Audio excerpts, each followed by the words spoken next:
Teismo salėje tvyrojo šaltis, nors temperatūra buvo tik 20 laipsnių. Priverstas laikyti rankas susikibusios ant kelių, stengiausi sustabdyti drebulį. Ne iš baimės, o iš laukimo, šis momentas, kurio laukiau 18 mėnesių, pagaliau atėjo. Teismo salė buvo kvapni senais medžiais ir popieriumi, o aukštos lubos kiekvieną garsą padarydavo dar ryškesnį. Brandonas sėdėjo už 3 stalų, šalia jo buvo jo advokatas, ponas Thorntonas, vilkintis kostiumą, kurio kaina galėjo prilygti vidutinio žmogaus mėnesiniam įnašui už būstą. O tiesiai už Brandoną, pirmoje galerijos eilėje, sėdėjo Amber. Ji buvo apsivilkusi kreminę suknelę, kurios kaina, manau, buvo $4200. Mačiau tą sumą praėjusį mėnesį, kai jis naudojo jo kreditinę kortelę.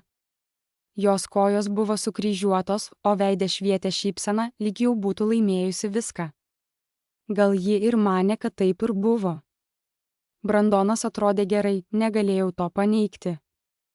Jis visada žinojo, kaip save pateikti, tamsiai pilkas kostiumas, nepriekaištingai balta marška, plaukai idealiai sušukuoti. Sėdėjo iškėlęs pečius, pakėlęs makrą, lyg valdytų šią salę. Gal jis tai ir manė. Pastarąsias 2 valandas stebėjau, kaip jis liudijo apie mūsų santuoką, o su kiekvienu žodžiu jis vis labiau persirašė istoriją. Pone Holai prisidėjo prie namų ūkio, kalbėjo jis, jo balsas buvo sklandus ir pasitikintis. Ji buvo puiki namų šeimininkė. Tačiau mano verslo sėkmė buvo pasiekta tik per mano sunkų darbą, mano pačių viziją ir riziką. Pradėjau nuo nieko ir sukūriau imperiją, nieko. Jis iš tiesų pasakė, kad pradėjo nuo nieko. Stengiausi išlaikyti neutralų veidą, nors norėjau juoktis arba galbūt rėkti, nesu tikras, kuris jausmas buvo stipresnis. Ponas Thorntonas pristatė jų atvejį kaip pasirodymą.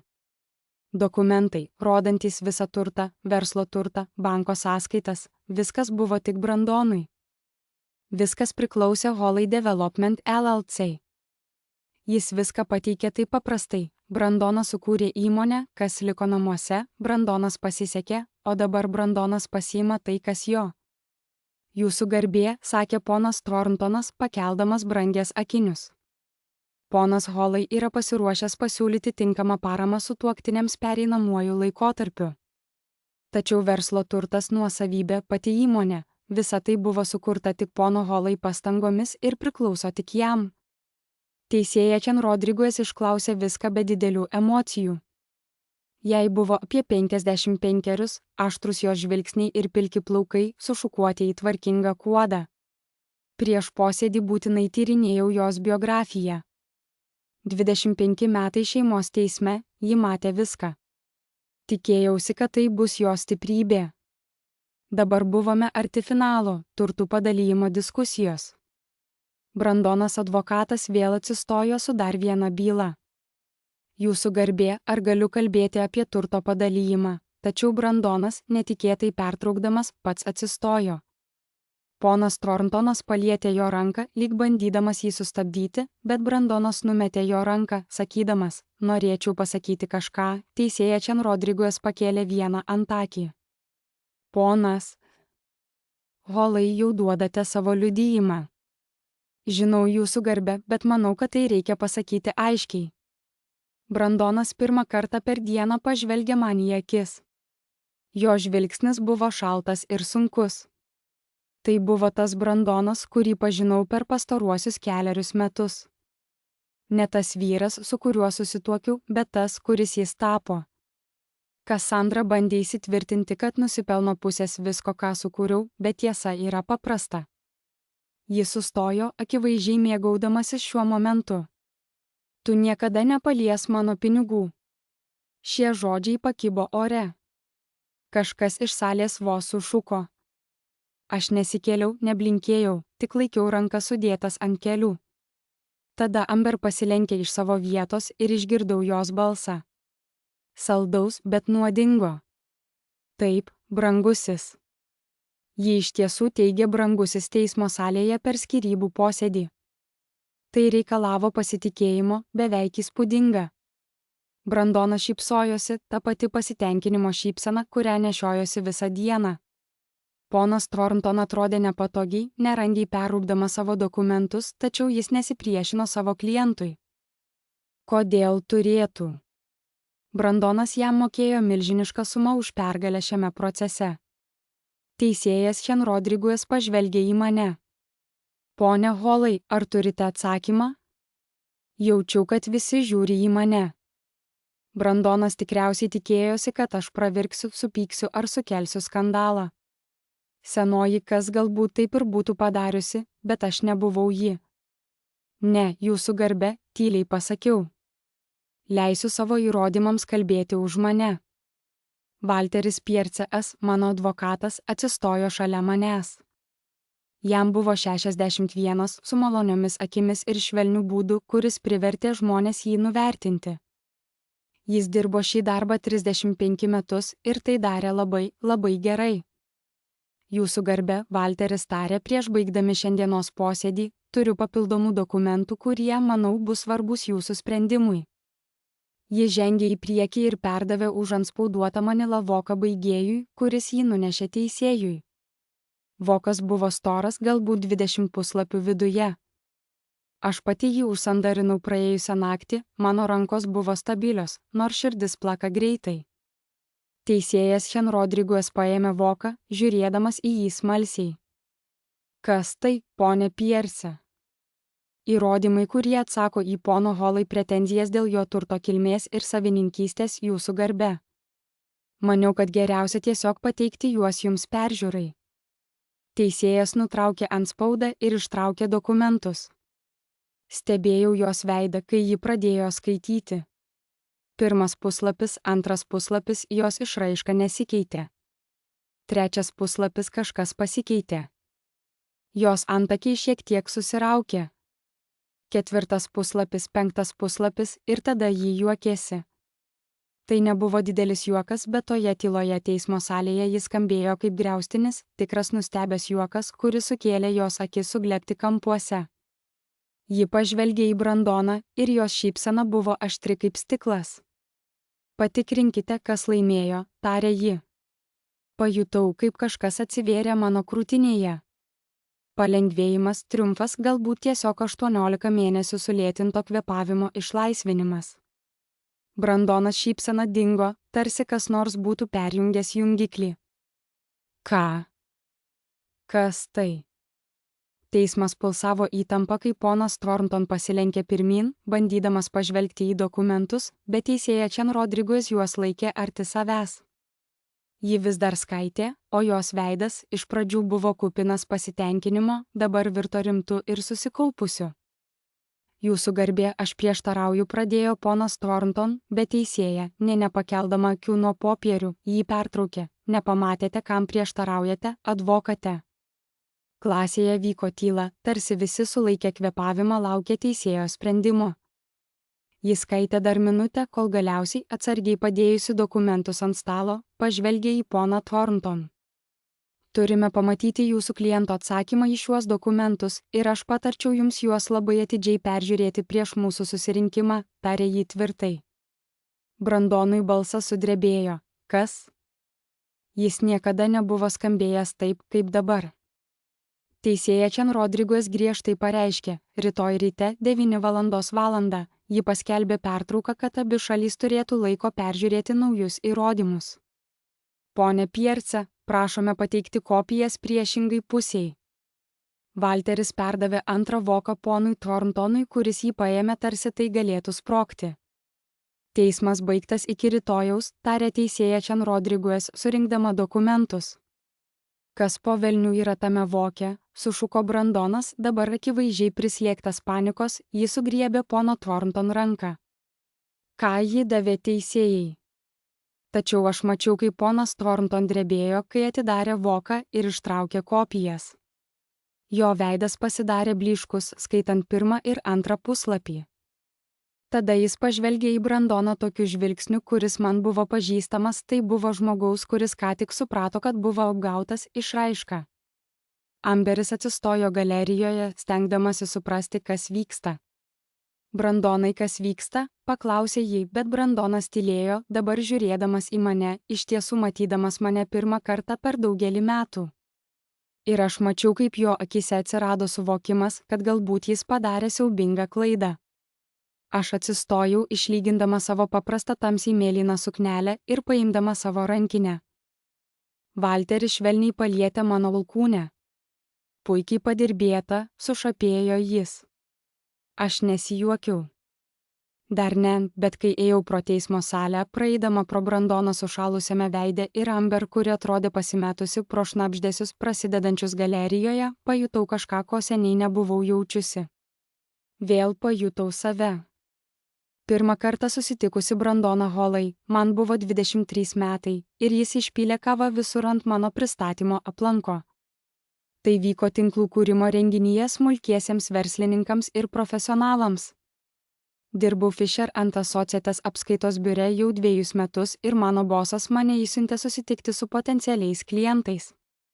Pasiruošiau visą paketą apie mūsų paslaugas, praleidau valandas, kad viskas būtų tobulai paruošta, o tada šis vaikinas, vilkintis džinsai su dažų dėmėmis, atsitrenkė į mane, gestikuliuodamas apie nekilnojamojo turto sandorį, ir bum.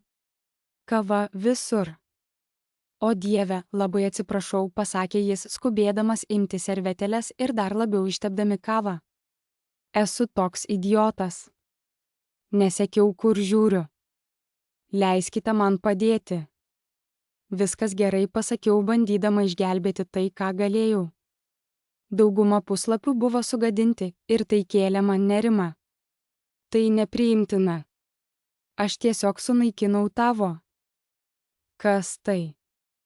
Jis pakėlė vieną iš sausų puslapių. Investicijų analizės paslaugos. Ar tu buhalteris? Aš dirbu pas vieną. Jo veidas išsyk nušvito. Tikrai? Nes man labai reikia pasikalbėti su buhalteriu. Kaip tik dabar. Bandau pradėti nekilnojamojo turto plėtros verslą ir neturiu jokios idėjos, kaip valdyti finansus. Tai buvo Brandonas, 27 metų, entuziastingas, šiek tiek nemandagus, pilnas didelių svajonių ir visiškai nesugebantis tvarkyti pinigų. Ta vakarą mes kalbėjomės 2 valandas. Jis nupirko man vakarienę, kad atlygintų už sugadintą bylos aplanką ir kažkur tarp užkandžių ir deserto pamiršau, kad tai turėjo būti verslo susitikimas. Jo žavesys buvo toks nuoširdus, kokio retai sutiksi. Jis nesistengė apsimesti, kad žino daugiau nei iš tikrųjų. Kai paaiškinau mokesčių struktūras LLC, jis klausėsi, lyg mokyčiau jį visatos paslapčių. Uždavė klausimus, rašė užrašus ant servetėlių. Tu tikrai protinga, vienu momentu jis pasakė, žiūrėdamas į mane, lyg pamatytų kažką vertingo. Aš tik darau savo darbą. Ne, aš rimtai. Kai tu tai paaiškinai viską, tu padarei tai suprantama. Dauguma žmonių žiūri į mane iš aukšto, nes esu tik rangovas. Mes draugavome 8 mėnesius, kol jis pasiūlė man. Atsigręžus atgal, galbūt tai buvo greitai, bet tuo metu atrodė teisinga.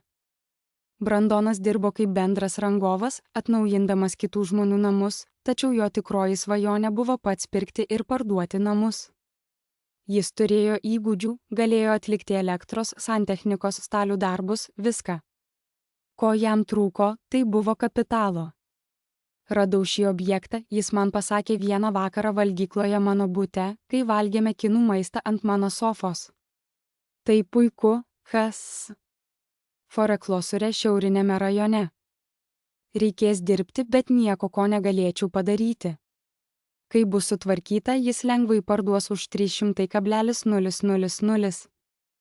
Bet bankas nori 65,000 grynaisiais, o aš jį sustojo, atrodydamas drovus. Mano taupykloje yra apie 8,000. Padėjau lazdelės. Kiek kainuos renovacija? Daugumą darbų galiu padaryti pats. Medžiagos leidimai galbūt 20,000. 25, kad būtų saugiau. Taigi, tau reikia apie 90,000 iš viso. Taip. Jis nusijuokė, bet tai skambėjo tuščiai. Kaip 9 milijonai. Joks bankas neduos tokio kredito be užstato ir be patirties. Nesakiau nieko iš karto. Galvoje skaičiavau. Mano pensijų sąskaitoje buvo 53,000. Aš ją kaupiau nuo 19 metų, atidedama kiekvieną laisvą dolerį. Mano tėvai išmokė visada turėti santaupų. Visada planuoti į priekį. O jei aš padėčiau, išgirdau save sakant. Brandonas pažvelgė į mane. Ką? Aš turiu sutaupytų pinigų. Ne visus, bet daugumą to, ko reikės pradiniam įnašui. Jei turim tai apie tai, kas ne, aš negaliu imti tavo santaupų. Tu jų neimsi. Tai būtų investicija į mūsų ateitį. Mūsų ateitį. Aš pasakiau tai taip lengvai, lyg galėčiau matyti visą kelią, vedantį mus į priekį. Mes susituokėme po 3 mėnesių teisme. Buvo tik mes ir 2 liudytojai, kuriuos pasikvietėme iš koridoriaus. Jokių iškilmingų ceremonijų, nes taupėme pinigus verslui. Aš vilkėjau baltą vasarinę suknelę, kurią jau turėjau, o Brandonas vienintelį gerą kostiumą. Po 2 savaičių nuo vestuvių aš išėmiau $47,000 iš savo pensijų fondo. Baudos buvo skausmingos, tačiau Brandonas buvo teisus dėl nekilnojamojo turto. Mes jį nusipirkome. Jis pats jį renovavo 4 mėnesius, o kai pardavėme už $285,000, po visų išlaidų uždirbome $90,000 pelno. Mes tai padarėme, pasakė Brandonas, kai užbaigėme sandorį, pakeldamas mane ir sukamasis mūsų mažoje virtuvėje. Mes iš tikrųjų tai padarėme, kas, man patiko, kad jis sakė mes. Antrasis projektas pasirodė dar sėkmingesnis, o po to ir trečiasis. Antraisiais metais Brandonas visiškai atsisakė dirbti kitiems. Trečiaisiais metais turėjome savo komandą, o 5 ir ofisą. Aš rūpinausi viskuo užkulisiuose. Užregistravau Holly Development LLC valstijoje, sukūriau apskaitos sistemas, derėjau su rangovais, kai Brandonas važiuodavo apžiūrėti naujų objektų. Aš tvarkiau leidimus, inspekcijas ir begalę dokumentų, kurie lydi nekilnojamojo turto vystymą. Tačiau kažkur apie 7 metus viskas pradėjo keistis. Pirmiausia, tai buvo subtilu. Brandonas pradėjo dalyvauti verslo renginiuose be manęs. Tu turėtum likti namie, pailsėti, sakydavo jis. Per daug dirbi, kai mes buvome su jo verslo partneriais, jis mane pristatydavo kitaip. Ne kaip tai kas, mano partnerė, o kaip tai mano žmona, Kassandra. Tiesiog žmona. 10 metais Brandonas pasamdė profesionalią apskaitos firmą tvarkyti mūsų finansus. Nekreipk dėmesio, mieloji, pasakė jis, kai man tai pranešė. Bet mes jau esame pakankamai dideli, kad mums reikėtų tikro CFA, aš turiu apskaitos diplomą, priminiau jam. Žinau, bet tu niekada nesigavai CPA licencijos, o šie žmonės turi patirties su mūsų dydžio įmonėmis. Be to, dabar gali pagaliau pailsėti. Mėgaukis gyvenimu. Tu to nusipelnėte, tarsi būčiau užbaigusi darbą, kurį man buvo pavesta atlikti. Turėjau kovoti labiau. Turėjau reikalauti likti įsitraukusi. Bet Brandonas buvo toks užtikrintas, toks savimi pasitikintis ir dalis manęs tikėjo juo. Galbūt iš tiesų dirbau per daug. Gal būtų malonu žengti atgal. 12 metais Brandonas visiškai perrašė mūsų istoriją savo galvoje. Šventėse jis pasakodavo, kaip pradėjo savo įmonę nuo nulio. Pasakojo apie savo pirmąjį projektą, tarsi tai būtų buvusi vien jo idėja, jo pinigai, jo rizika. Kai pataisiau jį prieš jo draugus, jis šyptelėjo, iš tiesų, kas prisidėjo šiek tiek pradžioje. Bet žinai, ką sako, reikia pinigų, kad uždirbtum pinigų. Džiaugiuosi, kad sugebėjau jai atiduoti ir dar daugiau už mūsų dabar turimą gyvenimą. Atidavė man, tarsi būčiau jam paskolinusi pinigų, o ne kartu kūrusi verslą. Tada pradėjau pastebėti kitus dalykus. Vėlyvi vakarai biure. Nauja sekretorė vardu Amber, 29 metų, atrodanti taip, lyg būtų išlipusi iš žurnalo. Mįslingi mokesčiai kredito kortelėje. Gėlės, kurių niekada negavau. Vakarienės restoranuose, kuriuose mes niekada nesame buvę kartu, tapo kasdienybė mano mintyse. Galėjau jį konfrontuoti. Galbūt turėjau tai padaryti. Tačiau kažkas sustabdė mane.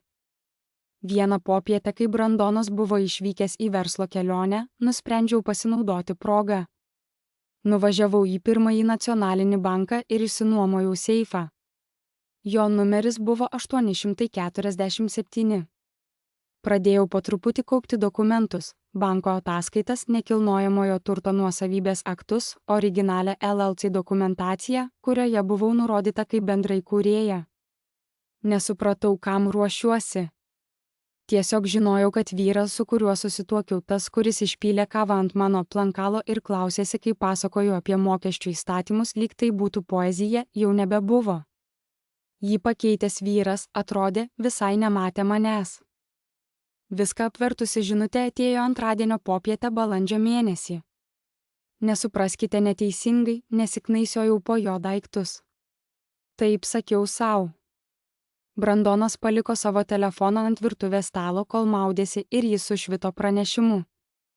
Žvilgtelėjau į ekraną, kaip žvelgiama į bet ką, kas sukelia garsą. Negaliu sulaukti, kada tave pamatysiu šį vakarą, brangioji. Užsidėk tą daiktą, kurį pirkau tau. Siuntėjas buvo nurodytas kaip Sinclair biuras. Mano rankos sustingo. Stovėjau ten, laikydama indų rankšluostį ir žiūrėjau į ekraną, kol jis vėl patamsėjo. Tada labai atsargiai padėjau rankšluostį, nuėjau į mūsų miegamąjį ir uždarau duris. Neverkiau. Tai buvo keista. Sėdėjau ant lovos krašto, ant tos lovos, kurią pasirinkau namuose, kuriuos mano pensijos pinigai padėjo statyti, ir nieko nejaučiau.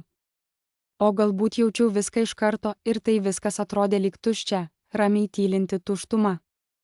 Brandonas po 20 minučių išėjo iš dušo, dainuodamas kokią dainą po nosimi. Jis pabučiavo man į galvą, kai praeidamas sakė, šį vakarą turiu vėlai susitikimą, brangioji. Nežadink manęs. Gerai, atsakiau. Jis net nepasižiūrėjo į mane pakankamai atidžiai, kad pamatytų, jog kažkas yra sugedę. Ta naktį, kai Brandonas išvyko į savo susitikimą, padariau tai, ko niekada nebuvau padariusi anksčiau. Sekiau jį. Jis nuvažiavo į Perlų kvartalą, brangią miesto dalį su perdirbtais sandėliais ir madingais restoranais. Laikydama atstumą 3 automobilius, mano širdis plakė taip stipriai, kad jautiau ją gerklėje. Jis parkojo automobilį priešais naują dangoraižį, pavadintą Meridian, ir įžengė į vidų, lyg būtų jo savininkas. Palaukiau 30 minučių, tada žengiau į priimamąjį. Durininkas vos pažvelgė į mane. Esu čia dėl Sinclair rezidencijos, pasakiau, stebėdama, kaip tvirtai skamba mano balsas. 12:04, liftai dešinėje. 12:04, nepakilau. Man nereikėjo. Grįžau į savo automobilį ir sėdėjau ten 2 valandas, stebėdama apšviestą langą 12 kojo aukšto. 10:30 grįžau namo. Brandonas sugrįžo 1:00 ryte. Apsimetinėjau, kad miegu. Kitą rytą atidariau tą seifą pirmajame nacionalinėme banke ir pradėjau statyti kažką. Nebyla, dar ne. Pamatą. Pirmiausia, surinkau visus dokumentus susijusius su Brandonu ir jo verslu, kuriuos galėjau rasti mūsų namų biure. Jis jau seniai nebeleido man patekti į miesto biurą, tačiau namuose buvo neatsargus. Ruduo prisiminimų labirintas. Vieną dieną, naršydama po senus dokumentus, atradau sutartis, nekilnojamojo turto aktus ir banko išrašus, datuojamus mūsų santykių pradžia. Su dideliu atsargumu kopijavau kiekvieną lapą bibliotekos kompiuteryje, pasirinkdama skirtingas vietas, kad niekas nieko neįtartų. Tada pradėjau reguliariai lankytis apskrities registratoriaus biure. Čia, tarp senų dokumentų, radau viską, ką Brandonas buvo kadaise pirkęs, pardavęs ar vystęs, viskas buvo vieša informacija. Kaskart, kai atvykdavau, registratorių stalčiuje dirbanti moteris jau pažinojo mane. Dar vienas turto paieškos užklausimas, ponia Holai, paklausė ji šypsodamasi. Tiesiog noriu būti kruopšti, atsakydavau su šypsena. Ir tai, ką radau, buvo tikrai įdomu. Visi turto objektai, visos nuosavybės, viskas buvo užregistruota tik Brandonui. Stebėdama dokumentus, pamačiau, kad visa tai prasidėjo maždaug 8 mūsų santuokos metais. Brandonas pertvarkė verslą. Pradinė įmonė, kurią įkūriau kartu su juo ir kurioje buvo abu mūsų vardai, buvo panaikinta. Vietoje jos buvo sukurta nauja, kurios savininkas buvo tik Brandonas. Greičiausiai buvau ką nors pasirašiusi. Turiu miglotą prisiminimą, kaip jis vieną vakarą parnešė namo popierius, sakydamas, kad tai tik standartiniai dokumentai buhalteriams. Pasitikėjau juo. Bet čia buvo tai, ko Brandonas galbūt pamiršo arba niekada nežinojo. Gyvenome bendro turto valstybėje. Viskas, kas įgyjama santuokos metu, priklauso abiems sutuoktiniams, nesvarbu, kieno vardas ant dokumento. Tas verslas, kurį jis manė esant visiškai jo, buvo ir mano. Nepaisydama to, toliau ieškojau. Sukūriau skaičiuoklę, kurioje sekiau kiekvieną turto pirkimą, kiekvieną pardavimą, kiekvieną pelną. Patikrinau įmonės mokesčių deklaracijas, kurios buvo paslėptos Brandono stalo stalčiuje kartu su nekilnojamojo turto dokumentais. Ir tada pastebėjau kažką keisto, skaičiai nesutapo. Nekilnojamas turtas, kurio viešai pardavimo kaina buvo 700 000, mokesčių deklaracijose rodė 550 000.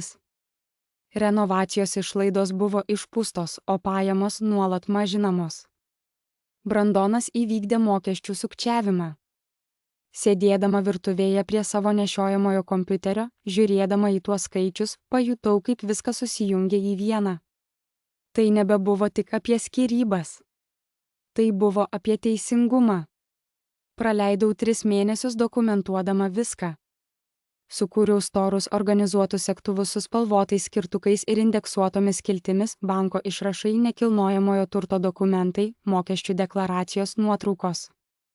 Netgi radau kelis mūsų senus rangovus, tuos, kurie mus prisiminė iš pačių pirmųjų dienų. Žinoma, kad tave prisimenu, kas, sakė Tom Mirėvės, mūsų pirmasis elektrikas. Tu derėjaisi dėl mano kainų tą šiaurės rajono projektą. Brandonui taupė maždaug 10 000, kaip tu suformavai tą sandorį. Ar galėtum tai užrašyti? Pasirašyti, jis ilgai žiūrėjo į mane. Ar jūs abu skiriatės? Atrodo, kad taip. Jis, kvailys, Tomui užrašė pareiškimą ir pasirašė. Tai padarė ir 3 kiti rangovai, taip pat ir mūsų pirmasis nekilnojamojo turto agentas, kuris prisiminė, kaip radau pirmąjį turtą. Be to, pradėjau stebėti Amber. Ji dirbo Brandonui centrinėme biure kaip jo vykdomoji sekretorė, nors kiek galėjau pastebėti, tikro darbo ji atlikdavo labai mažai. Saulė jau buvo pasiekusi vidurdienio aukštį, kai aš stebėjau ją išeinant pietauti. 2 valandos, per kurias ji pasinerdavo į apsipirkimo malonumus su kreditinėmis kortelėmis, kurios, kaip man atrodė, priklausė Brandono vardu. Fotografuodama, kaip ji įeina ir išeina iš Meridian apartamentų pastato, kruopščiai žymėjau datas ir laikus. Bet vieną popietę mano smalsumas nuvedė mane į automobilių saloną. Ji išvažiavo su nauju telaičiu Mercedes, kurio vertė siekia mažiausiai $80 000. Kitą savaitę patikrinau registracijos įrašus. Automobilis buvo įregistruotas jos vardu, tačiau pirkimas buvo atliktas per vieną iš Brandono fiktyvių įmonių. Nuo to momento mano tyrimas tapo intensyvesnis. Sužinojau, kad Brandonas buvo sukūręs 3 skirtingas uždarąsias akcinės bendroves. Pirmoji Holly Development pagrindinė įmonė, o kitos 2 Summit Holdings ir Riverside Properties Group.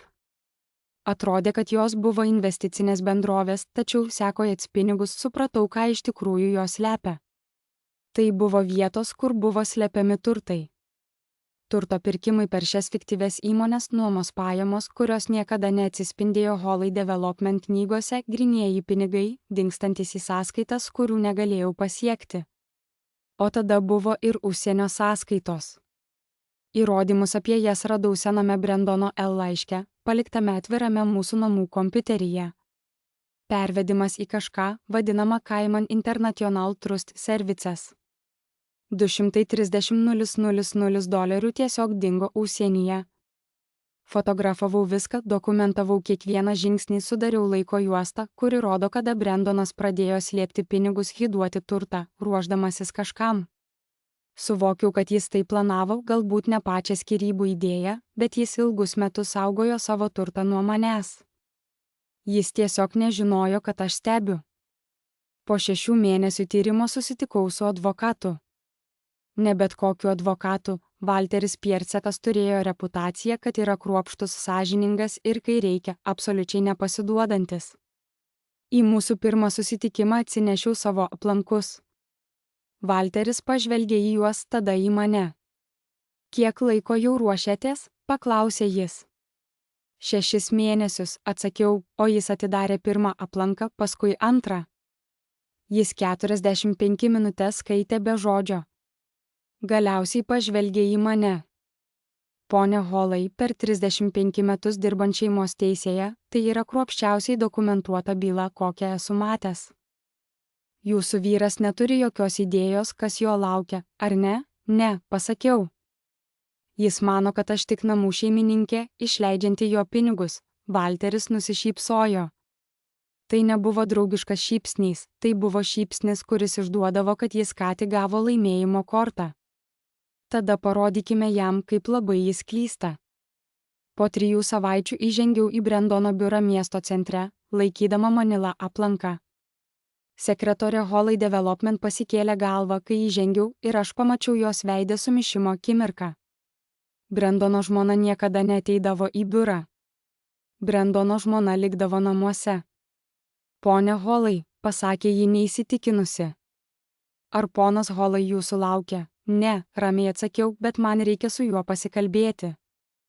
Tai svarbu, ji pakėlė telefoną ir aš išgirdau, kaip ji kažką murmėjo. Po akimirkos ji linktelėjo. Jis jūs priims savo kabinete. Eidama koridoriumi, kurio dalimi buvau prisidėjusi, praeinu pro prabangius Brandono įsigytus meno kūrinius ir stikliniuose konferencijų kambariuose, kur 3 žmonės sustojo ir stebėjo mane. Jaučiau, kaip jų akys seka kiekvieną mano žingsnį. Brandono kabinetas buvo koridoriaus gale ir jo durys buvo atidarytos. Jis sėdėjo už didžiulio raudonmedžio stalo, o Amber buvo užsikabinusi už stalo krašto, juokdamasi iš kažko, ką jis pasakė. Jos sijonas buvo per trumpas biurui, o kulniukai per aukšti, kad galėtų dirbti. Kai pasirodžiau duryse, jie abu pažvelgė į mane. Cassandra, Brandonas greitai pakilo. Amber nusišalino nuo stalo, staiga labai susidomėjusi popieriais, kuriuos laikė. Ką tu čia veiki? Paklausiau, žengdamas į vidų ir uždarydamas duris už savęs. Priėjau arčiau ir padėjau Manila voką ant jo stalo. Tu gauni skyrybų dokumentus, pasakiau. Brandono veidas išblyško, o Amber lūpos atsidarė beveik komiškai. Ką? Brandono balsas skambėjo suspaustai. Pateikiu skyrybų prašymą. Tai dokumentai. Tu turi 30 dienų atsakyti. Brandonas paėmė voką ir jį atplėšė. Jo rankos drebėjo, kai jis ištraukė dokumentus. Stebėjau, kaip jis skaito pirmą puslapį, tada antrą ir jo veidas nuo blyškumo tapo raudonas. Tai beprotybė, pasakė jis. Tu prašai pusės visko, pusės mano kompanijos, mano nekilnojamojo turto. Tu praradai protą. Mūsų kompanijos, švelniai pataisiau. Mūsų nekilnojamojo turto. Mes esame susituokę 15 metų. Bendras turtas. Viskas įgyta per santuoką priklauso abiem. Tu to nesukūrei, jis trenkė dokumentus ant stalo. Aš tai sukūriau. Tu tik sėdėjai namuose metus. Amber, matydama, kad situacija gali tapti nemaloni, pradėjo atsitraukti link durų. Tačiau aš pirmą kartą tiesiai pažvelgiau į ją. Turbūt geriau, jei liktum, pasakiau. Tai taip pat tave liečia. Ji sustingo. Ką tai turėtų reikšti? Brandonas reikalavo. Tai reiškia, kad butas Meridiane, kuris registruotas jos vardu, Mercedesas, visi pirkti su santuokiniu turtu. Aš taip pat jų paprašysiu atgal. Amber veidas išblyško. Aš nežinau, kas tai yra. 1204 Meridian Tower, juodas Mercedes S, valstybinis numeris EUKL 4782. Tęsti? Brandonas apėjo savo stalą, bandydamas užstoti mane tarp savęs ir Amber. Tu turi išeiti, dabar, prieš tai, kai dar labiau pasipiktinsi. Aš nesu ta, kuri turėtų jaustis nepatogiai, paėmiau savo rankinę. Tavo advokatas turės atsakyti per 30 dienų. Siūlau gerą.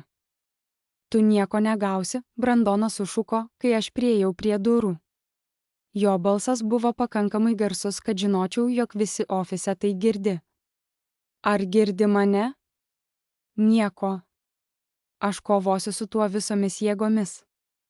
Nesakydama nė žodžio, grįžau atgal koridoriumi, praeidama pro visus tuos stebinčius veidus ir išėjau prie savo automobilio. Kai užvedžiau variklį, mano rankos drebėjo, bet tai nebuvo baimė. Tai buvo adrenalinas. Sekantys 3 mėnesiai buvo chaotiška teisinio pasiruošimo karuselė. Valteris pateikė visus reikiamus dokumentus. Brandonas nusprendė pasisamdyti Thornton ir asociacijas, vieną iš brangiausių skyrybų advokatų kontorų valstybėje. Jie pateikė vieną užklausą po kitos, bandydami uždelsti procesą ir įbauginti mane. Tuo tarpu Brandonas pasikeitė. Jis nustojo stengtis būti mandagus. Jis uždarė mūsų bendras banko sąskaitas, bet man tai nebuvo problema, nes prieš kelis mėnesius buvau atsidariusi savo asmeninę sąskaitą. Jis pakeitė mūsų namų spynas, kol buvau išėjus, tačiau tai manęs nesužeidė, nes jau buvau persikėlusi į mažą butą kitame miesto gale. Be to, jis pradėjo skleisti gandus apie tai, kaip aš bandau pavogti viską, ką jis buvo sukūręs. Atėjo teismo diena. Ta rytą išsirinkau drabužius itin atsargiai, tamsiai mėlyna suknelė, paprasta ir profesionali, minimalūs papuošalai. Norėjau atrodyti kompetentinga, o ne įspūdinga. Lauke prieš teismą mane sutiko Valteris. Pasiruošusi, paklausė jis. Taip, posėdis prasidėjo 9 valandos. Teisėjas Šen Rodrigue sėdėjo priekyje, atrodydamas griežtas ir efektyvus. Brandonas atvyko su ponu Thornton ir asistentu, nešančiu dokumentų dėžes, o už jų sekė Amber, vilkinti kreminės spalvos suknelę. Ar ji turėtų būti čia, sušnibždėjau Valteriui. Viešas posėdis, jis atsakė. Bet kas gali dalyvauti? Pirmos 2 valandos buvo procedūrinės. Turtas, jo vertinimas, finansiniai atskaitomybės dokumentai. Ponas Thornton metodiškai pristatė jų argumentus. Viskas buvo Brandonui, viskas priklausė Holly Development LLC. Kas buvo tik sutuoktinė priklausoma, turinti teisę tik į minimalią paramą. Tada Brandonas stojo į liudytojų suolą. Ponas Thornton vedė jį per jų pasakojimą. Kaip Brandonas pradėjo nieko neturėdamas. Kaip jis sukūrė savo verslą sunkiu darbu ir vizija. Kaip aš buvau namų šeimininkė, palaikanti, bet nesusijusi su tikru verslu. O ponios Holly finansinė parama pradedant verslą, paklausė ponas Thornton. Gal buvo nedidelis paskolos suma ankstyvuoju laikotarpiu, Brandonas atsakė, tarsi negalėtų prisiminti. Bet tai buvo grąžinta seniai per gyvenimo būdą, kurį suteikiau. Paskola? Jis mano pensijų lėšas pavadino paskola. Valteris kruopščiai pradėjo jo apklausą. Jis nustatė laiką, gavo Brandoną patvirtinti, kad mūsų santuokos metu jis neturėjo pinigų. Jis vedė Brandoną per ankstyvuosius metus ir su kiekvienu klausimu Brandonas tapo vis labiau gynybiškai nusiteikęs. Aš tai sukūriau pats, atkakliai tvirtino Brandonas. Kiekvienas turtas, kiekvienas sandoris. Tai buvo mano vizija, mano įgyvendinimas, buhalterija, leidimų prašymai, rangovo dėrybos. Turėjau pagalbą administraciniuose darbuose, žinoma, bet tikras darbas. Ar jūsų žmonos indėlis buvo vertas $47,000, paklausė Valteris. Sakiau, kad tai buvo grąžinta, Brandonas atsakė. Valteris pateikė banko ataskaitas, rodančias, kad grąžinimo nebuvo. Brandonas sutriko, kažką pasakė apie grąžinimą, remianti mane. Jo advokatas protestavo, tačiau teisėjas atmetė šį prieštaravimą. Tada Valteris parodė originalius LLC dokumentus, kuriuose mano vardas buvo kaip bendrasavininkės. Ponas Thornton teigia, kad verslas buvo pertvarkytas prieš daugelį metų, kad aš pasirašiau dokumentus, sutikdama su pokyčiais. Supratau, tarė Valteris, nespaudžiant toliau. Pastebėjau, kad Brandonas šiek tiek atsipalaidavo. Brandon buvo įsitikinęs, kad laimėjo šią kovą. Per pietų pertrauką jis padarė klaidą. Mes stovėjome už teismo salės, kai Amber kaip įprasta laikėsi jo rankos, tarsi tai būtų natūralu. Aš stovėjau šalia Valterio, peržvelgdama užrašus, kai Brandonas, pasitikėdamas savimi, praėjo pro mus, grįždamas į salę. Jis sustojo, apsisuko ir tiesiai į mane pažvelgė. Žinai kas? Jo balsas skambėjo pakankamai garsiai, kad aplinkiniai pasisuko ir pažvelgė. Tu gali atsinešti visus popierius, kiek nori. Gali turėti geriausią advokatą, kokį pinigai gali nupirkti, bet tiesa yra paprasta ir kiekvienas teismo salėje tai žino. Jis priartėjo, veidą pasipylė panieka. Tu daugiau niekada nepasieksi mano pinigų, koridorius apmirė. Jaučiau Valterio ranką ant alkūnės, stabilizuojančią mane. Tada Amber pasilenkė į priekį, jo šypsena buvo aštri ir pergalinga. Teisingai, brangioji, ji kalbėjo taip, tarsi jau būtų laimėjusi, tarsi aš jau būčiau pralaimėjusi, tarsi ji būtų viską paėmusi, o aš nieko negalėjau padaryti. Brandonas apsisuko ir nuėjo į teismo salę, Amber sekdama paskui jį kaip laimėjimas, kurį jis buvo pasiekęs. Valteris pažvelgė į mane. Ar viskas gerai? Puikiai, atsakiau. Ir aš tai tikrai jaučiau, kai teismas vėl susirinko, teisėja Chen Rodriguez paklausė, ar yra papildomų įrodymų prieš pradedant svarstymą. Valteris atsistojo. Taip, jūsų garbė. Turiu dar vieną įrodymą, kuris, manau, bus itin svarbus jūsų sprendimui. Ji žengė į priekį su antspauduotu voku, kurį buvau paruošusi praėjusią naktį. Mano rankos buvo stabilios, kai viską dėjau vidun, 2 kartus patikrinusi, ar viskas yra. Teisėja atidarė voką, pradėjo skaityti ir tada juokėsi. Tas momentas, kai jos veidas pasikeitė, kai ji pažvelgė į Brandoną ir pasakė, šachmatinė, aš tai prisiminsiu visą gyvenimą. Kitą rytą aš atvykau į teismo rūmus 30 minučių anksčiau. Vos buvau miegojusi, bet nesijaučiau pavargusi.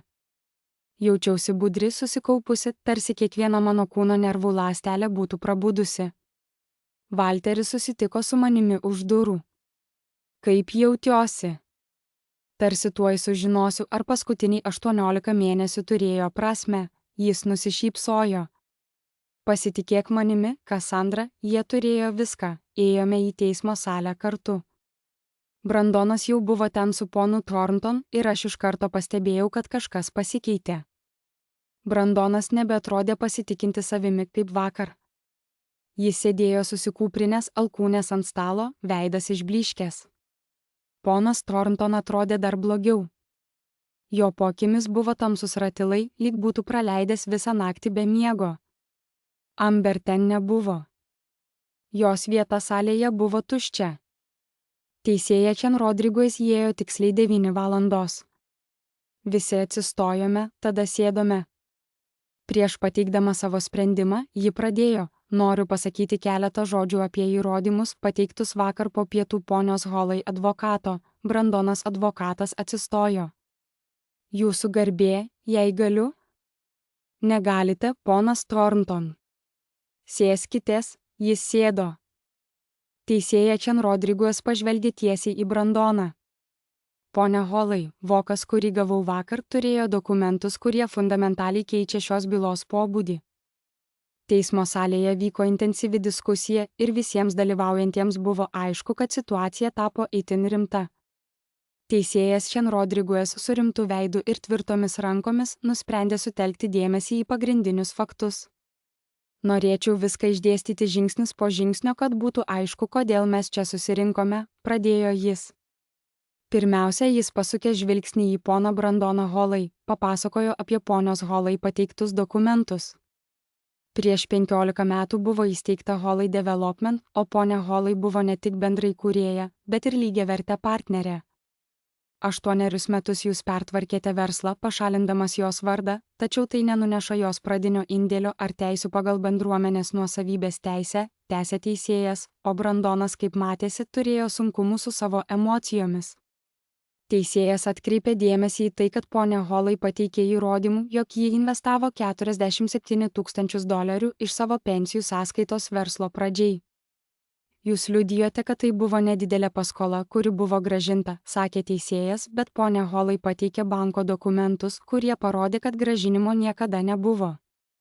Be to, ji turėjo liudijimus iš kelių rangovų, patvirtinančių, kad ji derėjo sandorius, tvarkė leidimus ir rūpinosi buhalterija pirmuosius 7 jūsų verslo metus. Teismo salėje įsivyravo tyla, kai teisėjas pasakė, ponia Holai atrado, kad jūs vedate 2 finansinių knygų versijas. Šio žodžiai privertė poną Thorntoną, Brandoną advokatą, sušalti. Jūsų garbė, tai labai rimtas kaltinimas, sušuko jis, tačiau teisėjas nesustodamas tęsė. Tai iš tiesų labai rimtas nusikaltimas, ponas Thorntonai. Teisėjas laikė rankose kelis dokumentus, kuriuose buvo pateikti jūsų įmonės mokesčių deklaracijos už pastaruosius 5 metus. Ponia Holai rado šiuos dokumentus jūsų bendroje namų biure ir palygino juos su viešais nekilnojamojo turto įrašais, sakė jis žvelgdamas į Brandoną per akinių lęšius. Skaičiai nesutampa, ponas Holai.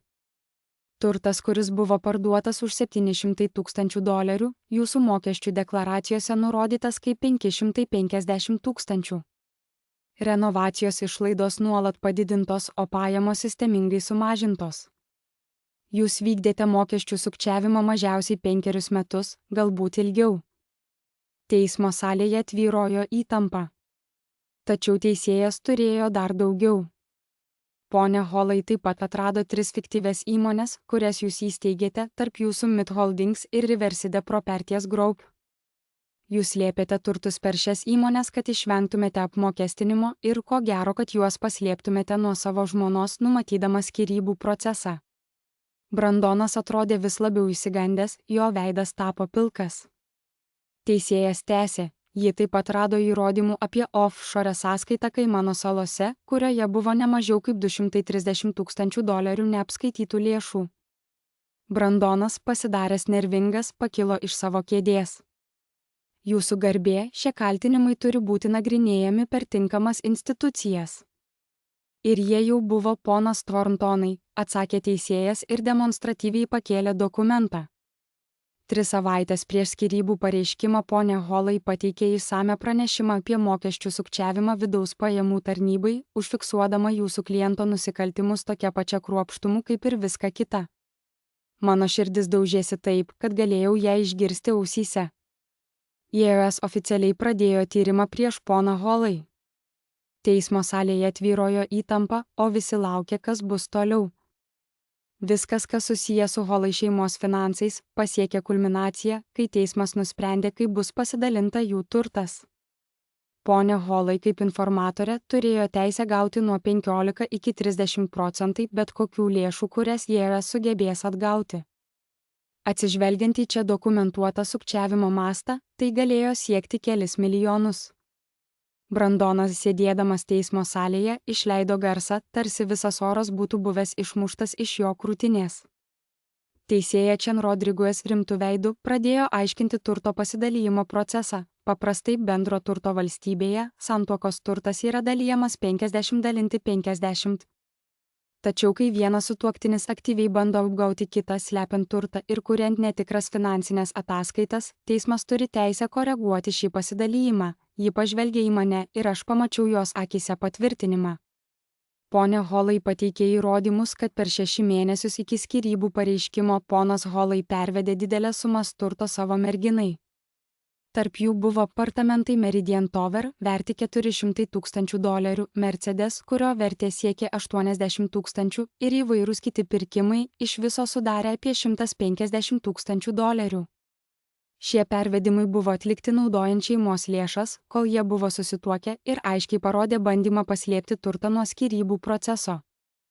Teisėja tęsė kalbą, pagal įstatymus anuliuoju visus pervedimus, atliktus poniai Amber Sinclair. Apartamentai, automobilis ir visi kiti turtai grįš į bendrą santuokos turtą dalijimui. Ponia Sinclair turės išsikraustyti iš apartamentų per 30 dienų. Man atėjo į galvą tuščia Amber vieta teismo salėje. Ji ko gero jau žinojo, kad tai buvo neišvengiama. Kalbėdama apie santuokos turto dalijimą, teisėja Chen Rodriguez paskelbė, ponia Holai gauna 65% viso santuokos turto, įskaitant nekilnojamąjį turtą, verslo turtą ir finansinius sąskaitas. Tai apima 65% dalį Holai Development LLC ir visų dukterinių įmonių. Brandonas sėdėjo šalia, nervingai rašė užrašus, tačiau pats tik žiūrėjo į stalą. Ponia Holai išlaikys visišką nuosavybę santuokos namuose. Ponas Holai turės mokėti alimentus $12 000 per mėnesį 10 metų laikotarpiui. Atsižvelgiant į ponas Holai bandymus paslėpti turtą ir apgauti tiek savo žmoną, tiek vyriausybės institucijas, liepiu jam sumokėti ponios Holai teisininkų mokesčius visiškai. Teisėja uždėjo popierius ant stalo ir tiesiogiai pažvelgė į Brandoną. Ponia Holai, rekomenduoju jums pasisamdyti gerą kriminalinį advokatą. TS tyrimas tik prasideda ir remiantis mano peržiūrėtais įrodymais, jums grėsia rimti federaliniai kaltinimai. Šios teismo sprendimas šiandien yra tik maža dalis jūsų problemų, ji trinktelėjo plaktuku. Byla baigta. Sėdėjau ten, sunkiai tikėdama, kad tai jau baigta. Valteris švelniai uždėjo ranką man ant peties. Brandonas pakilo lėtai, tarsi per 10 minučių būtų praradęs 10 metų. Jis pažvelgė į mane per teismo salę ir tik akimirkai pamačiau tą vyrą, su kuriuo buvau susituokusi, pasimetusi, sumišusi, suvokianti, kad per vėlai suprato, ką prarado. Tačiau greitai jo veidas vėl pasikeitė ir jame pasirodė pyktis. Jis apsisuko ir išėjo, o ponas Thornton sekė jam iš paskos, jau kalbėdamas apie apeliacijas ir galimybės. Tačiau apeliacijų nebus. Buvo akivaizdu, kad mūsų keliai su Valteriu susikirs ir tai buvo neišvengiama. Įrodymai buvo per daug akivaizdus, o apgavystė per daug aiški, kad galėtume toliau slėpti akis. Laukė teismo rūmų teritorijoje, švietė saulė. Tai buvo nuostabi pavasario rytas, kai viskas atrodė įmanoma. Tu tiksliai žinojai, ką darei nuo pat pradžių, ar ne? Paklausė Valteris. Pagalvojau apie saugojimo seifą, apie mėnesius, per kuriuos kruopščiai dokumentavau viską, apie kiekvieną nuotrauką, banko ataskaitą ir nekilnojamojo turto dokumentą, kurį buvau surinkusi. Valteris išmokė mane visko, ko reikėjo versle. Pasakiau, kad jis tiesiog pamiršo, jog aš atidžiai klausiau. Praėjus 6 savaitėms po viso to, mano naujame banko sąskaitoje atsirado pirmas pervedimas. $7,2 milijono. Tai buvo mano 65% likvidžių turto, atėmus Brandono skolas, kurios pasirodė esąs didelės, kai Geras pradėjo tyrimą.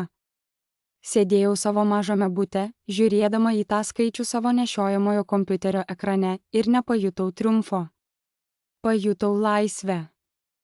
Dalis šių pinigų buvo skirta mano konsultacijų verslui, bet ne apskaitai. Man pakako skaičių, tad nusprendžiau padėti moterims dokumentuoti savo turtą prieš skyrybas. Išmokiau jas, ką ieškoti, ką išsaugoti, kaip apsaugoti save. Mano verslas vadinosi Checkmate Consulting. Praėjus 6 mėnesiams po skyrybų pabaigos gavau laišką iš JS. Brandon byla buvo išspręsta. Vyriausybė atkovojo $8,3 milijono neapmokėtų mokesčių ir baudų. Mano informatoriaus atlygis sudarė 30% $2,4 milijono. Perskaičiusi tą laišką, suvokiau, kad Brandonas buvo teisus bent vienu dalyku. Aš niekada nebesiliesiu prie jo pinigų, nes dabar jie buvo mano.